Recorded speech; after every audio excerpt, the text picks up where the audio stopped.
So, welcome everyone. Thank you for joining us with the first ever YEE and the International Resource Panel Youth Dialogue.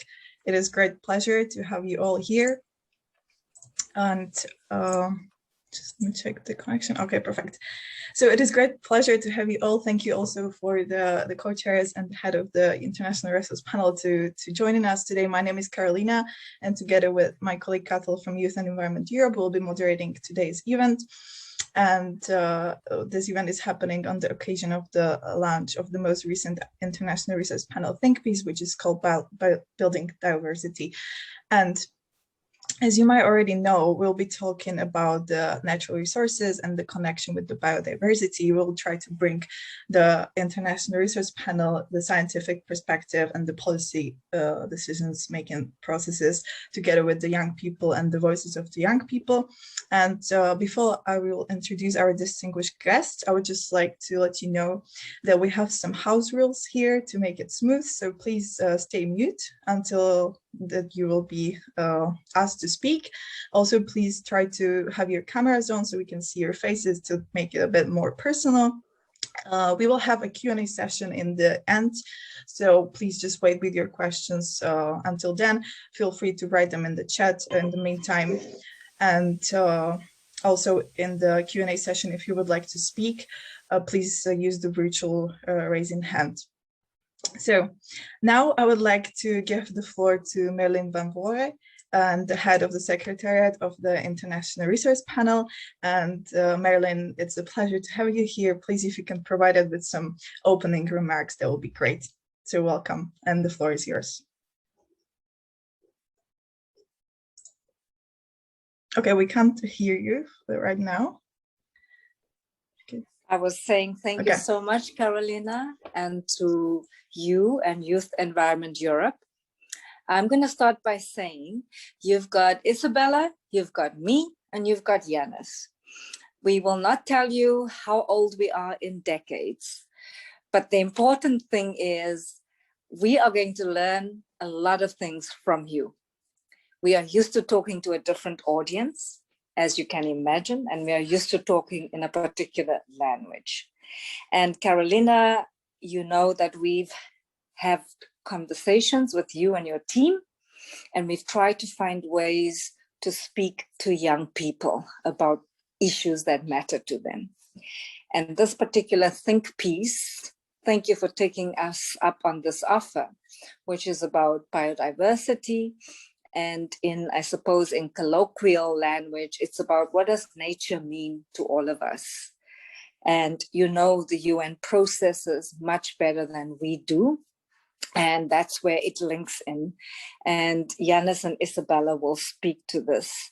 As you said, Carolina, I'm the head of the Secretariat of the International Resources Panel.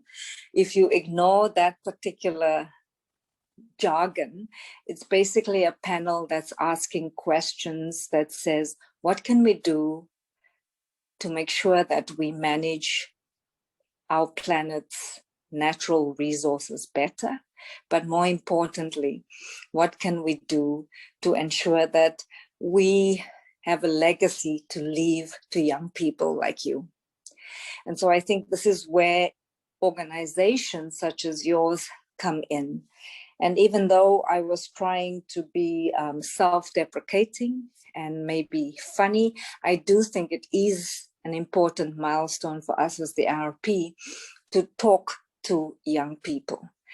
And I want to end by saying that Antonio Guterres, who's taking up his second term as the UN Secretary General, there's always something that resonates with me. And he said, it's important to make noise. And I'm too old to make noise. And young people like you can make noise. And as we go forward to a very important global process, which is very serious, because I think that there's a huge crisis, we do rely on organizations such as yours. And for those of you who want to know a little bit more about the International Resources Panel, I can see in the chat box, people are putting that in. Please spread the word and also help us to talk in a language that resonates with young people. So that's all I want to say. Thank you, Carolina. Thank you to your team for making this happen. And I will now hand over to our co-chair, Janez.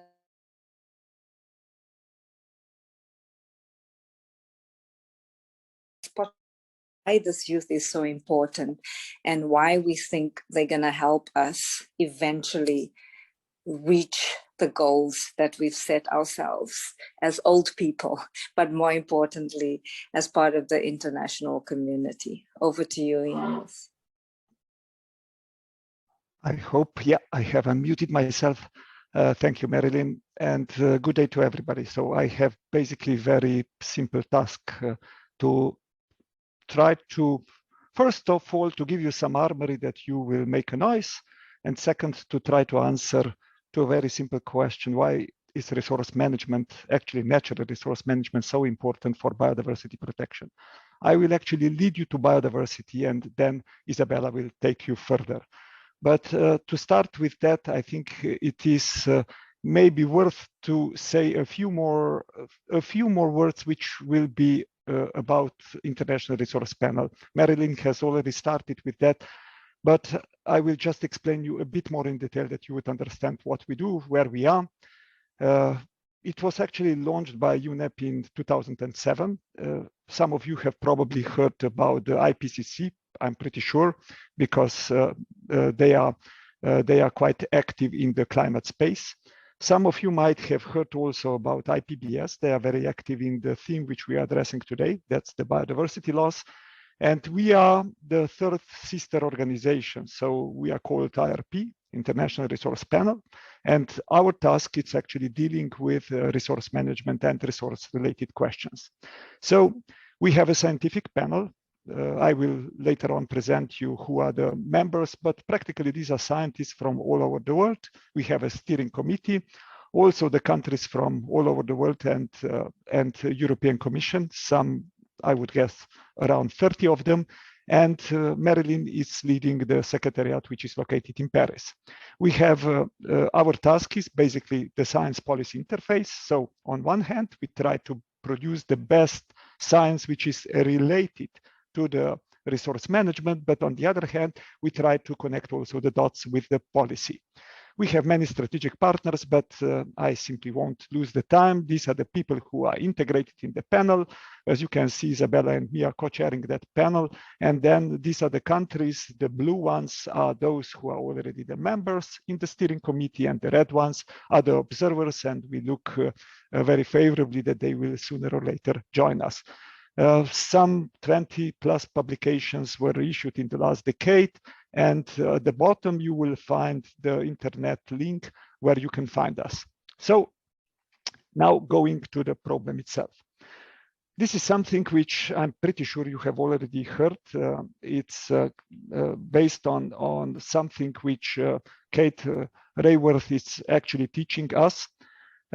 It's a kind of donut economy. So in the inner circle, so part which is inside the green area, you see the social needs, social foundations of our life, from energy, water, food, and so on. Of course, these are with the economic growth expanding. And on the outer part of the circle, you see the planetary boundaries. And as you can see in 4 cases, climate change, biodiversity loss, land conservation, and nitrogen and phosphorus loading, we are already overshooting planetary boundaries. The green area is actually the area which is a safe operating space where we would need to live. And of course, when the pressure from the inside is growing, you can, this outside area, this green area, it's actually shrinking.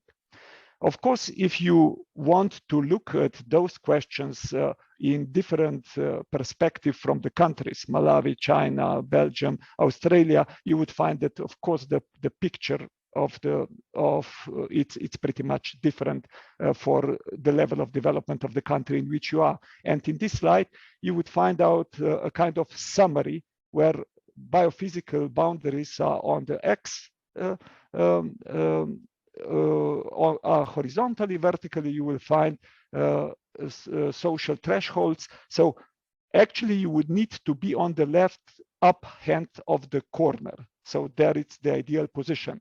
But you see the countries which have relatively low level of well-being, but are very much inside the planetary boundaries. Then you see countries which are developing and already transpassing some of the planetary boundaries. And then you can also see the countries, and all European countries belong there, where we are clearly transgressing planetary boundaries, but also of course our level of being, it's considered well-being, it's considered relatively high. So the most important thing which I think you should remember is that for the first time in the human history we actually face the emergence of a single tightly coupled human socio-ecological system of planetary scope. So we are more interconnected, more interdependent than ever, and our individual and collective responsibility has thus enormously increased. So the Club of Rome has nicely explained that we have moved from so-called empty world, which was dominated by nature, to so-called full world, which is now dominated by humans. In the empty world, it was the labor and infrastructure, which were the limiting factors of the human well-being, while in the full world, now dominated by humans, it's actually natural resources and environmental things, which are the limiting factors of human well-being. So if you want to talk about future economic development and well-being, you can't do that without clearly discussing and putting in the center the question of the natural resources and environmental things. This is very interesting slide because it's telling you that it's actually showing you one of the ways how we are measuring our progress. It's called Inclusive Wealth Index. It's not including only the production capital, which is normally done by gross domestic product, which you have, which is a common used way to measure our progress. But you can see with the gray dotted line that in the last 2 decades or so, the production capital, which is a kind of a synonym of GDP, has actually doubled. The human capital has actually stand still. This is a blue dotted line. While in that period, the natural capital per capita has actually declined for almost 40%, which means that the growth which we are recording as a growth of economic growth, GDP, in the past decades has been more or less achieved at the cost of depleting natural capital. And we are, if we're entirely honest, by indebting future generations. So if I put the economy in the simplest terms I can, producers and consumers are apparently behaving on the markets which are leading our decisions rationally.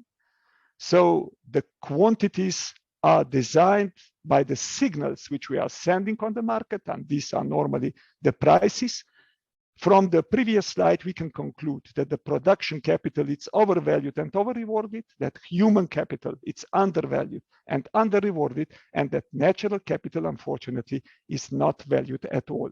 If somebody thinks that through that kind of signals which we are sending on the markets, we will reach the economic, social, and environmental balance, of course, he, she, or she is terribly mistaken. Normally, when we are approaching from the scientific view, we are looking through the eyes of DPSIR, as we call that approach. D stands for drivers, P for pressures, S for state, I for impacts, and R for response. While we talk about climate change, while we talk about biodiversity loss, we actually talk about the results of some activities of the states and impacts. Immediately when we talk about drivers and pressures, we talk about us, about humans, about our economic activity. And the connecting factor between the economic activity and the consequences is actually how we use natural resources. And that is where International Resource Panel, it's coming into the picture. And that's why we believe that the things which we are doing and the scientific work which we are providing, it's crucial for the future sustainability of our societies. So what actually are natural resources? From biomass to metals to fossil fuels and non-metallic minerals, we call them normally materials. But of course, to the natural resources, we could add also water and land. But when we talk about materials, we talk about the fourth, which are listed there. And when we talk about natural resources, we talk about everything. So let me just briefly share with you major conclusions of our Global Resource Outlook, the report which we have issued in 2019. Global material use has more than tripled since in last 50 years. Per capita, it has almost doubled, which means that more of that tripling can be linked to the economic development than to the population growth. And finally, that material productivity, that's the efficiency of the use of the resources per unit of GDP, has been increasing in all the countries. It has been increasing globally till the year 2000. That's the black solid line, which you see in the slide. And then suddenly started to decrease. And in the last years, it is actually standing still. How is that possible if the material productivity is actually improving in all the countries? Because many of the things which we are wearing, which we are buying, was before produced in more resource efficient countries like Europe, like Japan, like United States. And now this production has shifted to less resource efficient countries, like, for example, Indonesia, China, India, which means that per unit of GDP, actually, in the last decades or so, 2 decades, we are using more materials than before. And I think it's an important message which one needs to understand. Environmental consequences in the extraction and processing phase, which we have also analyzed, are showing that 90% of global biodiversity loss and water stress can be connected to extraction and processing of natural resources, 50% of global climate change, and even 1/3 of the air pollution health impacts. So if you buy your car, park it for the whole life and don't drive it at all, you have already caused 1/3 of the pollution, because resources needs to be extracted and the car needs to be produced. So our major message to all policymakers is actually this. If the current trends will continue, it is predicted that the resource use will double by 2060, which is simply saying this is no go. So it is essential that the future development of human well-being, and if you want also economic activity, and should be decoupled from the resource use and both from environmental impacts. This is essential. If we don't do that, we will face all the consequences which we are seeing today as major challenges. And by the way, that is why Green Deal, European Green Deal, is so important also for your life, because for the first time, we have on that level a clear message which is coming from policymakers saying that future well-being development is not in the contradiction with preservation of environment. On the contrary, it's a precondition to respect that.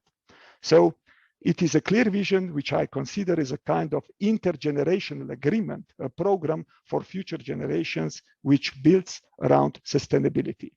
Circular economy is an essential part of that, and you should consider it as an instrument to deliver this decoupling I was talking about, and as a part of a bigger picture of economic, social, and cultural transformation needed to deliver SDGs.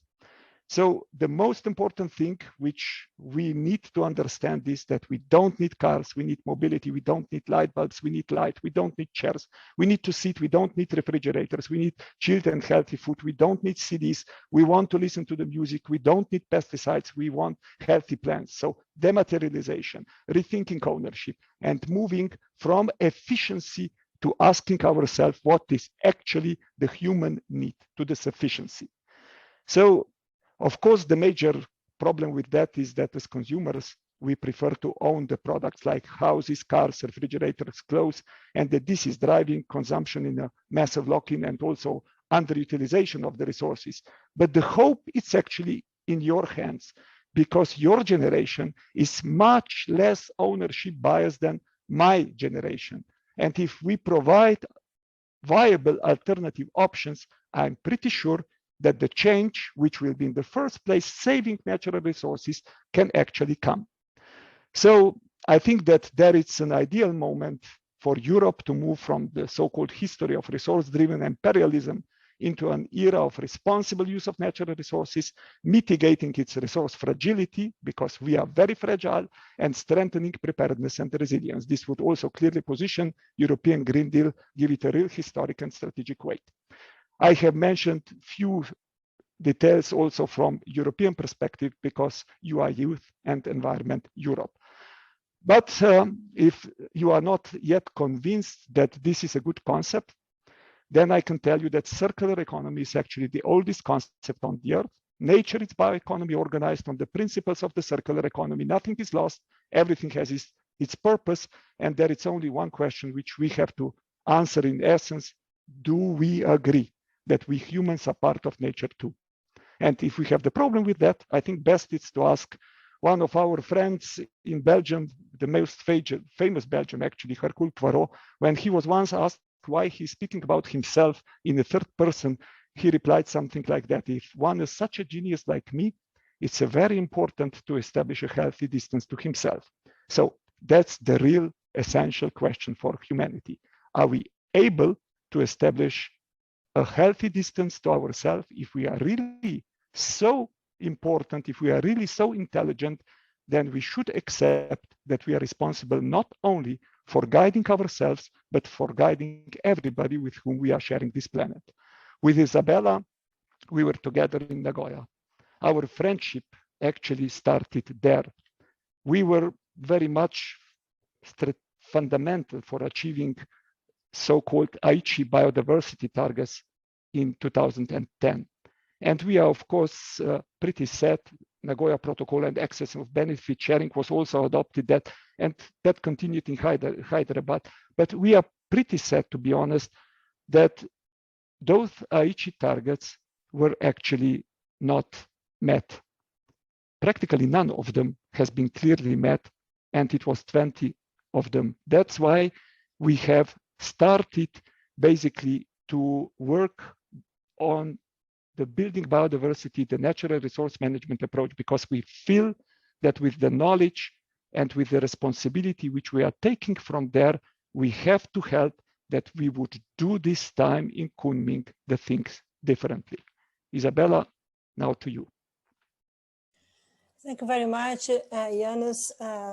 Good afternoon from Brazil. I think that they need to be time efficient, because they have to manage the time. It's really important remarks that Janez shared with us. And I will now ask the support of Catal if he can share the 4 slides. Catal, thank you very much. You have the first one. And we'll try to summarize some important aspects from consider our think piece on biodiversity. As Janez mentioned, and you know that natural resource, the first slide explained this, use is the major driver of biodiversity loss. IRP data powerfully show this, telling us that extraction and processing of resources are responsible for more than 90% of global biodiversity loss, as Janez related before, and also extraction of biomass alone accounts for 8%. Looking at these numbers, it's impossible to see how we can tackle biodiversity loss without improving our natural resource management. And with our piece, Building Biodiversity, as Janez also mentioned, we aim to explain how it can be done. In my perspective, how make peace with nature. The next slide, Catal, please. Thank you. So these slides show to us our reliance on nature and the failure of economic systems to account for it. We rely on nature on many different basic needs, as you know: food, medicines, climate resilience, building, housing, etc., etc. Yet biodiversity is declining faster than at another time in our history. And as IRP data shows, you must tackle that rule drives, okay, the costs. This means manage natural resources like land, biomass, water, and fossil fuels much more effectively. Our economic systems are partially to blame. They don't recognize nature's importance, which encourage people to use it unsustainably. People and nature will both suffer with its continues. Jobs, loss of jobs, and also poverty, social inequalities, vulnerabilities, environmental vulnerabilities, soil degradation, etc., etc., etc. But there is a hope. This year, you have global events, that big ones, that offer opportunities to shift the dial on planetary crisis. Climate targets will be agreed in COP26 in Glasgow, as you know, and the global biodiversity targets will be adopted at COP15 in Kunming in China. But we know from our expertise, as Janez mentioned, Nagoya experiencing Aichi targets, that targets alone are not enough. Biodiversity laws will only be halted by what countries do, not just what they agree to. Targets need to put it in practice. Governments need to take decision action on drivers on natural laws. We need a mind shift. We need more than the express political engagement. We need to act. And noise, as the Secretary General mentioned, is absolutely important. We are putting forward for natural resource management principles to help countries and society to do this. They have already shown to make a difference of nature and people together. Please, Catal, the next slide that I have to try to summarize the put forward the four natural resource management principles that we address in this think piece. The first one, well, the principles are knowing your impact. Yes, it's in our backyard, okay? Planning together. If all on board, we have one planet. We need to understand this. Growing with nature, finally, humanity back to nature. I hope so. And value nature, okay? Let me explain what these principles are, how they are already having results. And I'm sorry because I cannot go into different examples because I have to manage the time, but please check the think piece. We have really good examples around the world, including my country here in Mato Grosso, state of Mato Grosso. That's important state for food production, agriculture development in Brazil, and how policymakers can use them. The first one is, as I mentioned, knowing your impact on nature. You can also we can also call this value chain transparency, showing the impacts of natural resource use at every stage of all products' life cycles, from extractions of the materials to their end use, telling you how your consumptions impact nature. For example, is the coffee in your cup linked to deforestation? It's a good question. We need to understand how the things are connected and how we can take decisions to improve the environmental performance around the world. By knowing the impacts, consumers, producers, investors, and policymakers will be able to choose sustainable nature positive models and scale them up at every step of value chains. Technologies is already helping companies to know the impact. For example, satellites are being used to trace the origin of cocoa and some progressive chocolate supply chains. Progress is encouraged, but for value chain transparency to be reality, we need strong scientific data and consistent international standards. And at the big international events this year, policymakers need to commit to developing the science-based standards, which are possible, and the IRP could help develop. Yes, we can do this. I do believe in this. The next principle is planning together. Balance the needs of nature and people in the space available. This is very important to understand. Countries are missing the full picture of how the natural resources are being used, how the things are connected, how we are interconnecting this planet. What we need is an integrated strategy, showing the special and resource needs for nature and people. Without an integrated strategy, conflicting demands will not be balanced. For example, you need to understand the trade-offs. We need to understand how the policymakers take decisions. So, for example, where should we grow forests? Which land is better suitable for which crops? And which land is already indispensable for urbanization? That's why we need really integrated strategy. That's why we need scientific knowledge to address or support the decision policies around the world. At the Biodiversity Conference in China this year, policymakers should commit to science-based mapping of biodiversity and natural resource use. This would enable competing demands to be met with the space available, and also considering resiliency and the planetary boundaries, as Janez mentioned before. The third principle is growing with nature. Production can be made more sustainable through harnessing nature inherent in regenerative capacity. What does that mean? It's very simple term, in very simple terms, and to simplify here because I don't have much time, we can mean reducing chemical fertilizer and encouraging natural soil process or generating values from natural products, for example. Harnessing these nature-based and circular solutions has many benefits, like regenerate landscapes and minimize waste. We cannot forget that also policymakers should incentivize production which enhance nature by redirecting financial support to regenerative agriculture, to commodity production, which goes hand in hand with reforestation and also ecosystem restoration. Working with producers to scale these solutions should also be a priority. Finally, let me turn to the principle of value in nature. As mentioned earlier, economic systems have failed to recognize our dependence on nature. This failure is contributing to the mismanagement of natural resource use. The Dasgupta review makes the case of changing what we mean by economic success. As Janez also illustrated, considering the GDP and the pressure on natural resource, and as we go to social inequality and also job generation, you can see how unfair our global development is playing today.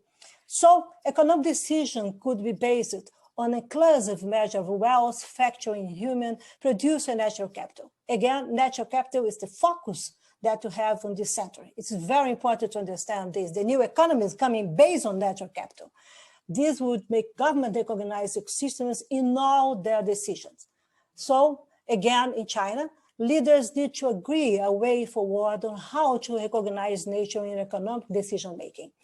We need a mind shift, pay attention to this, okay? This could be an exploring new measure of economic success beyond GDP. Incentives need to change so that it makes economic sense not to destroy the biodiversity we all rely on, as you saw before. For the last slide, please. I'm doing my best to manage the time. The first slide is exactly 4 targets, or you can say important actions of leadership need to pay attention, consider these years, and the next steps, consider the challenge of this decade. All of you, you're young people, okay, your network, you have an important role to play. You can hold your country's leaders to account. You can call of them to use the COP in China as an opportunity to focus on drivers of biodiverse loss. Encourage your leaders to make bold targets which address sustainable resource use. Once bold targets are adopted, countries need to turn them into actions. Science-based and natural resource management principles should be at the heart of the action plans. This way, decision makers, producers, and consumers will be clear on how to make a difference, and also will be clear about how share responsibility, consider the outcomes that you need to achieve this decade. Third, call your countries to support international information sharing. This is very important, absolutely important to be observed. Okay, it's important that countries share the growing knowledge about what works and what doesn't. It's more than good practice or best practice, okay? This way, everyone becomes wiser about how nature declines. And finally, multilateral cooperation, as Mary remembered us, needs to be strong. We need international cooperation to achieve goals like transparent value chains, nature-positive production and trade, and economic systems which account for nature. We consider global crisis that we're facing today. It's possible to tackle climate change, biodiversity loss, and pollution without global solution and global engagement. To halt and then reverse biodiversity loss by 2030, countries need to work together on action managing the primary driver, natural resource. They need to act in the interest of the future generations. So I hope that we can be together, okay? And I thank you very much. I look forward for your intervention. Back to Caroline, I'm not sure. Yes, thank you very much, Izabella. Thank you, ma'am.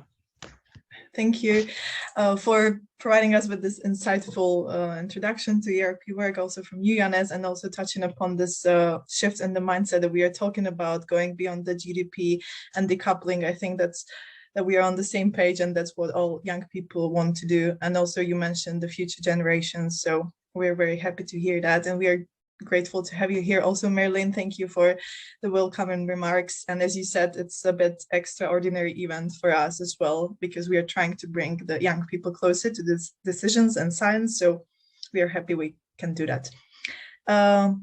Okay, now I think I will hand over to Cathal, and so we can move on with the youth interventions. So Cathal, the floor is yours. Thanks, Carolina. Yeah, so very happy now to hear from our youth panel that we have here. So we have 3 amazing speakers. And first of all, I think we'll just jump straight into it. So our first speaker is Jessica Nicklin. So Jessica is a dedicated youth activist who is passionate about biodiversity and reshaping our society to one that can live in harmony within nature.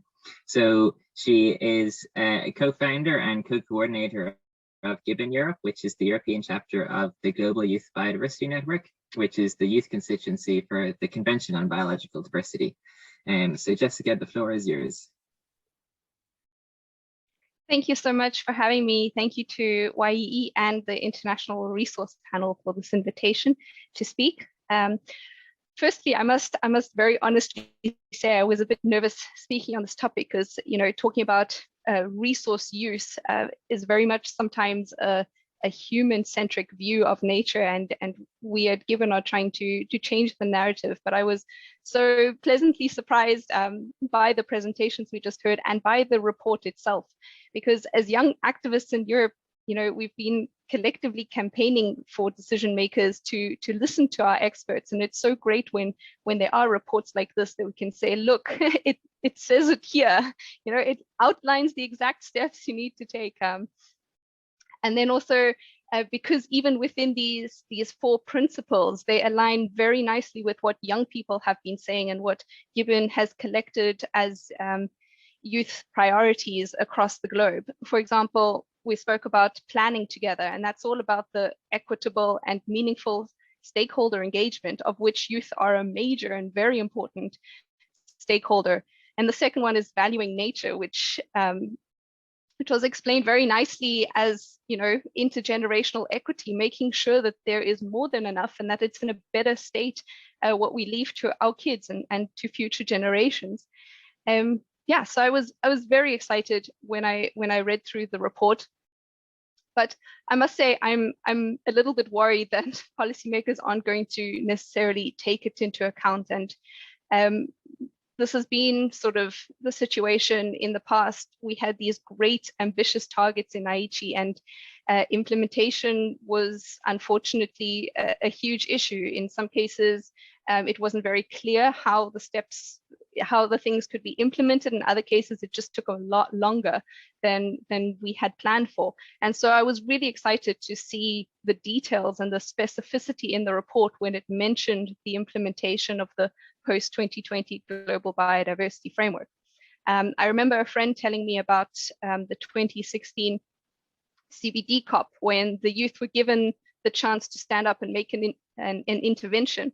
All they said was implementation, implementation, implementation. And we're still speaking about it today, but we're speaking about it in a much more concrete and specific way with a much better understanding of our past failures. And we're really hopeful that this will lead to a very implementable post-2020 global biodiversity framework.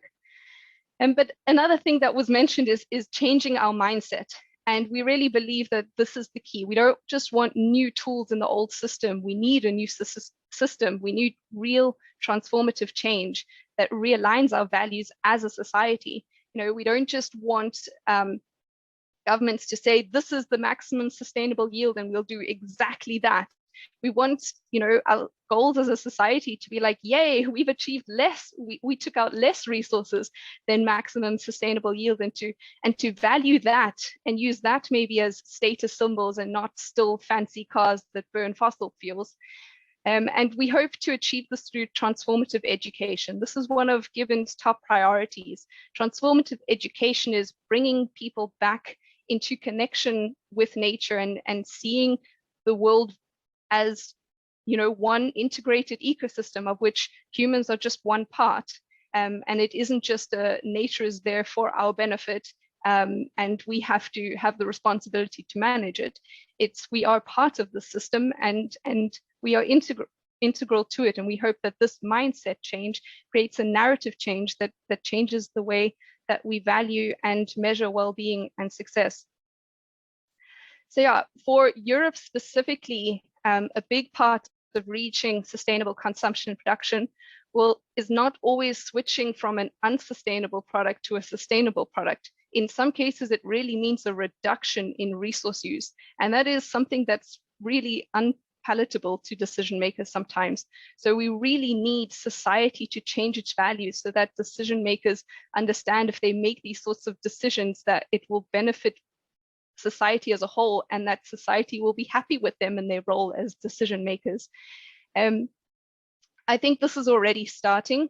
When Gibbon Europe did a consultation of 42 youth organizations across Europe, reducing our footprint to sustainable levels was the #1 priority that came from that consultation and the most mentioned thing.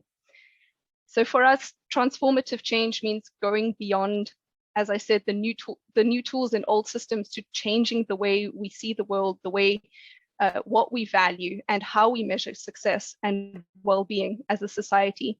And young people especially can be agents of this change. We are flexible, we are hugely important stakeholders, especially in decisions on biodiversity and on the future. And we're not just here to make noise, but actually to get involved. And we as Gibbon are very involved in the processes of the UNCBD, and we actively try and make space for young people who are scientists, conservationists, grassroots activists, and more to be invited into decision-making spaces in their respective fields as well. And if to all the young people listening out there, if you're interested in helping us and in mobilizing more young people or pressuring governments to listen to young people, then do feel free to sign up to the Global Youth Biodiversity Network. Just have to be 35 years old or younger, and you can be part of this journey. Thank you.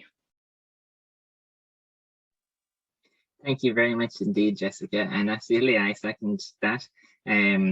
Please do, we will post some links if anyone wants to sign up and join all of the great work that Gibbon is doing, both at the global level and in terms of the European chapter. So I'll now just move on to our second speaker. So we have Vanya Olmos-Lau, who is a biologist with a master's degree in agroecology and organic agriculture. And she is the current regional facilitator of the Children and Youth Major Group to UNEP for Latin America and the Caribbean.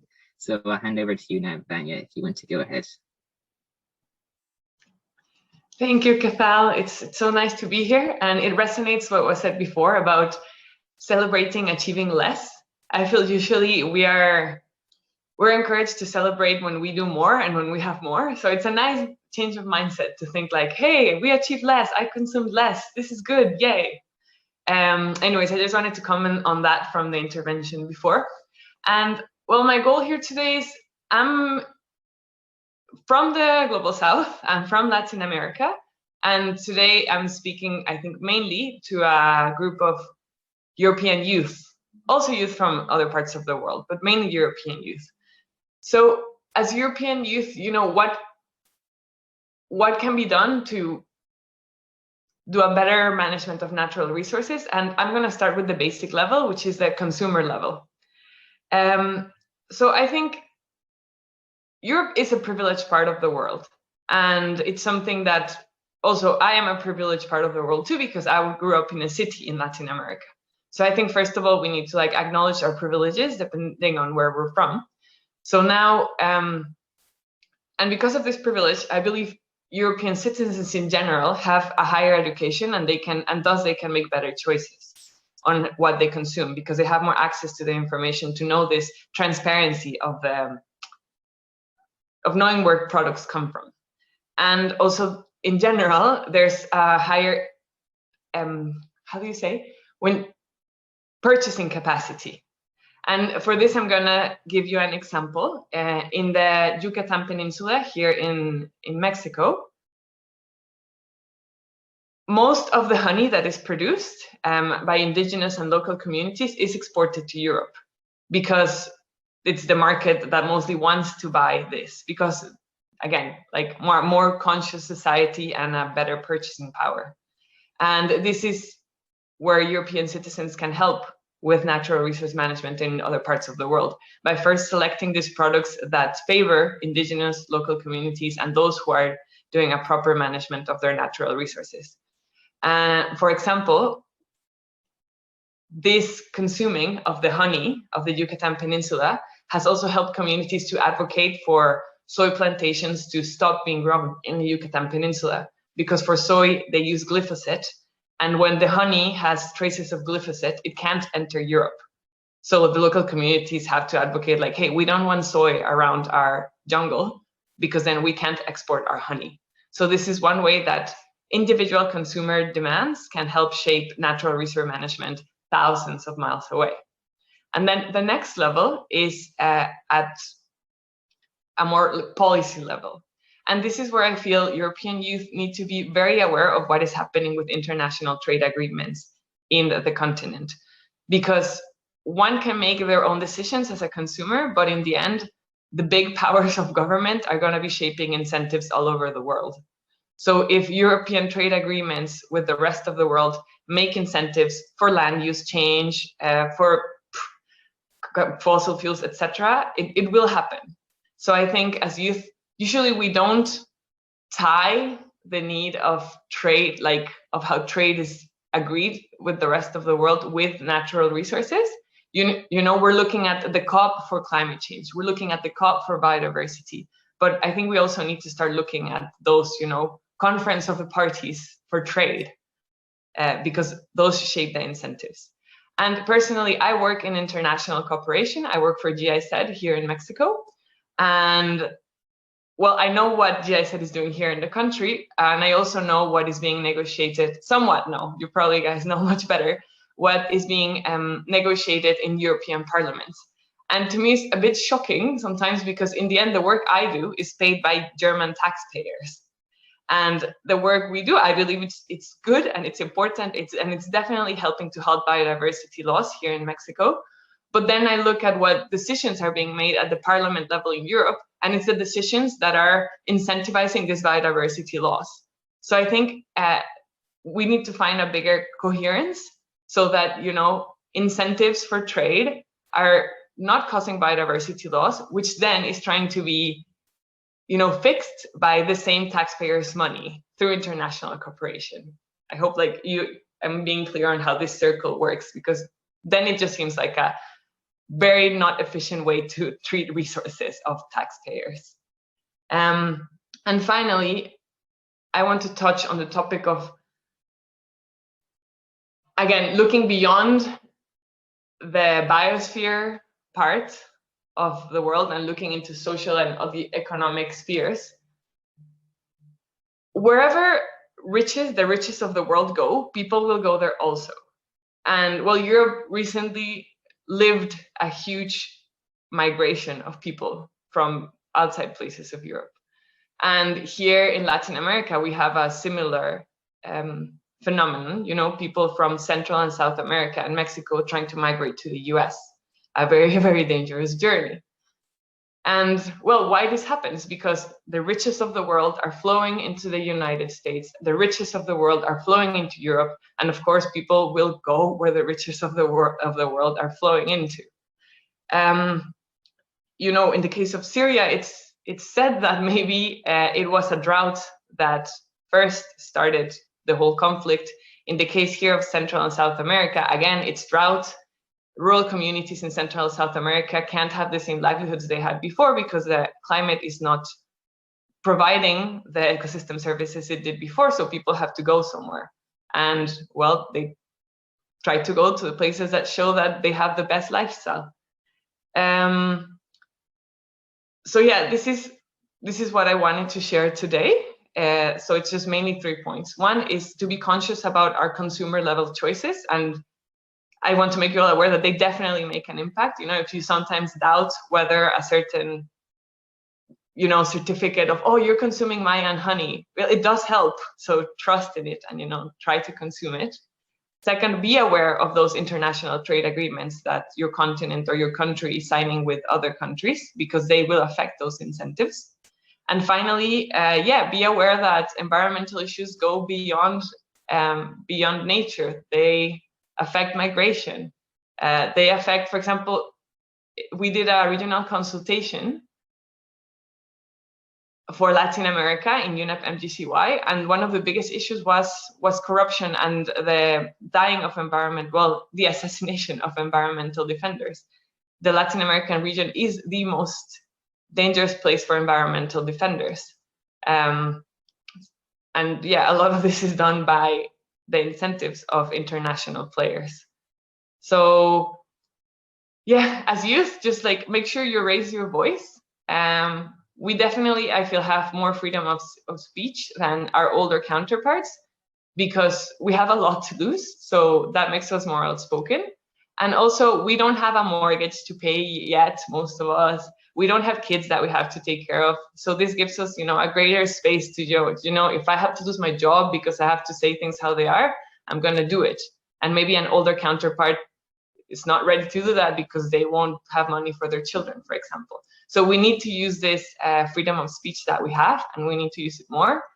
And a final piece of advice, I guess, for all of us is to, I'll finish. A final piece of advice is just create community. So, you know, link with those who want to tackle environmental issues and make a community, because that makes us stronger. I used to feel very alone trying to fight for these environmental issues until I started being with a community of people that also cared. And then I started being more outspoken. So yeah, let's build community. Thank you so much for that, Vanya. I think, yeah, they were wonderful words, and they're all extremely important messages for us all to take on board. So we're running a little bit ahead of the schedule that we had, so I'm going to pass over to Cristela Tosca now, who is YE's Biodiversity Liaison Officer. And Cristela, I'll ask you just to keep it a little bit shorter, please, and then we'll wrap up after that. So Cristela, please go ahead. Thank you, Carol, for the introduction. Hello, everyone. Thank you also to the co-chairs for the presentation. Hello, madam. And I'll try to keep it short. So today, as a representative of the largest independent European network of environmental organizations, I would rather like to focus my intervention on the youth activism and the possible best synergies we can have with scientific research bodies as the International Resource Panel. Working with young people from the organization I present today and Parallel One, which have the same interest, I realized that you can make young people feel more involved and hopeful and empowerment when they have the feeling that they are doing something to address the environmental issues personally. Therefore, I think it is very important to give them a chance to take an active part in decision-making, be it at a local, national, or global level. And as one of the strategic partners of the International Resource Panel, we at Youth and Environmental Europe aim to support the development and dissemination of publications and enhance the policy and also the academic impact. However, what sometimes happens is that the findings are rather exclusive and often accessible and fully understandable only by certain politicians, decision makers, or scientists in the research community.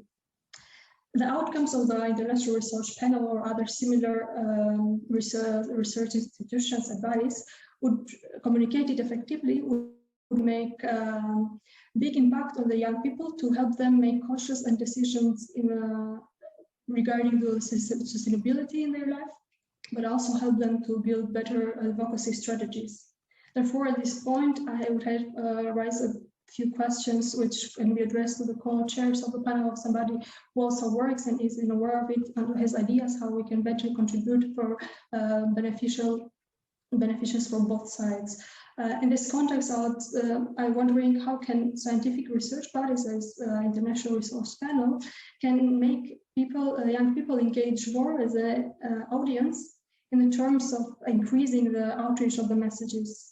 And not only as an audience, but the second point would be like how to make them involve more as an activist and to make use of the International Resource Panel findings in the advocacy work they do with the decision makers. So I'll be very happy if we can have some insights or quick brainstorming what are the best methods to address those questions. And thank you very much. I think there's still time for a round of question and answers. Thank you, Christella, and thank you, Jas and Vania, as well, for your insightful interventions. It's great to have you here. So we are very short on time, as you might have noticed. So I'll just jump to the questions that were submitted prior to the event by the participants. And actually, there is one big question that you just touched upon, Christella, and that's that we know that biodiversity is declining the fastest that it ever has, and it's impacting everything what we do in our daily life, although we might not realize. And since we want to bring the young people on board, that's what you mentioned, is that there was a question to you, Janez and Izabella, about how can we better involve young people in this, and how can they just maybe change their daily habits, or what do you think is the message for the young people from this event that, okay, after this event, and this is what you can do? So I don't know if Janez, you want to address that? Carolina, just a short comment. I think time is simply too short to answer to that question seriously. So I would propose that on the basis what we have heard today, when we obviously see that we are natural allies, that we strengthen the partnership between IRP, between Youth and Environment Europe, and basically with young population as such. And I would simply propose that we organize a kind of specific meeting between your leadership, our leadership, and we can discuss those issues, because it really makes sense. But I have watched and also other questions which were popping there, and what I would, there was a question about Nagoya Protocol and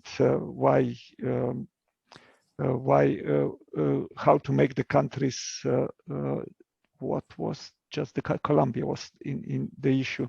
I think Nagoya Protocol was very much in the context of how to protect genetically rich countries, and it was not easy to get more the high-income countries on board than low-income countries. So it's quite surprising that this is not the case. But everybody has its own opinions and views. My comment would be just, in the future, more of sharing of our sovereignty will be needed, or simply we will not handle the problems well, and we have to remember that. So we are interconnected and interdependent. The truth is that, of course, the level of problems is different for different parts of the world. And it's also clear that, as Vanya clearly said, that we are the privileged part of the world, and that we have to take that responsibility clearly. But there are some questions which we can handle also together, and in particular, when we talk about decoupling, which we talked today, this major responsibility needs to come to high-income countries, and for us, it's the I would say urgent agenda on which we have to follow. And on the consumers, in Europe, they are currently developing product passport, but what is really, so anything informing consumers that you empower them, actually, it's good way of going. What is really worrying me is the fact that if you look today on the market signals, then we are actually giving producers the signals that destroying natural capital will not cost you. And if until we give them that signal, of course, they will behave as they are behaving. And then we can come in with regulation and prohibit them and whatever, but this is just leading to conflicts. And what is, by the way, the signal which we are giving to consumer? Yes, you have to act responsibly, but if you want to buy, I don't know, more environmentally responsibly produced food, or something which is more healthy for you, then you have to pay more. If you want to buy, for example, a car which is more environmentally friendly, pay more. So there it's a confusion which we are setting in among the consumers, because we are asking them to act responsibly while giving them the different signals. And for me, it is always extremely important that we start aligning the signals given to us on the markets with public interests, because governments are there to protect the public interests. Sometimes, as you know, they are even not doing that, but they should do that. But this alignment between the regulation on one hand and between the markets where they go, where we send one with left hand on one direction, with the right hand in other direction, it's creating a space in which it's not good that one can easily reach the solution. So concentrate on that. We have to make an order and we have to set the compass right, because compass it's not sending us to the right direction. Thank you, Janez. Thank you so much for referring to what have been said. I would like to ask Izabella quickly if and then Merlin. Then Merlin. Okay. If you can just provide us with some closing remarks. No, sorry. Just to thank you very much. I think that as we don't have much time to thank you, I think that we have really important inputs here, really important ones. I like too much the idea of the coherence in the new perspectives, not what we're looking for today, but indeed what we need to do, and that based on the why we're such as we're all interconnected. And also, I like to make the idea of the build communities, or build community. It's very important to understand how the countries will put in practice the commitments, for example, Paris Agreement, and how indeed what the strategies that we are talking, short-term perspectives this decade, and the run for net zero. We need to understand this better, and we need to look forward to address local needs, consider global co-benefits. That's why I like too much what Vanya mentioned, the 3 levels, consumers, and also the role of international trade, and indeed how we go beyond nature. When you go into socio-economic roads, and the impacts that other things interconnect, meaning developing roads. So my feeling is really have good inputs here, really want. And I hope that you can have a chance to have a new meeting soon. And be sure that I welcome you as the co-chair, and together with Janez to be closer, but you need to discuss this better, the different way that we can be closer. Thank you very much. And back to Marilyn, because I know we don't have time. Thank you, Izabella. You've actually just captured what I was going to say, which is my big question with this particular dialogue was to understand, where does change come from? We are used to talking to policymakers, and we're used to talking to a particular segment of society, so the people who produce. And I think the reason why we started these outreach with Youth Environment Europe was to understand you as a constituency of change. And Izabella, you've mentioned those 3 levels. I'm not going to repeat what our colleague very eloquently from Mexico said. And Janez, you're completely right. We need to take this conversation forward. And I think as we look at this dissemination of our IRP products, we want to be able to talk to these other agents of change, not simply our traditional, like I call them, our gray people. You can't see my gray hair, but I do have gray hair. And I think that's the power of having started this conversation. So I want to thank the Youth Environment Europe. I can see we've had about 50, 60 people, hopefully from around the world. And I want to say thank you to our team, and to make sure that we continue these conversations in our different geographies. So I'm going to give over to you, Nicklin, and to close this.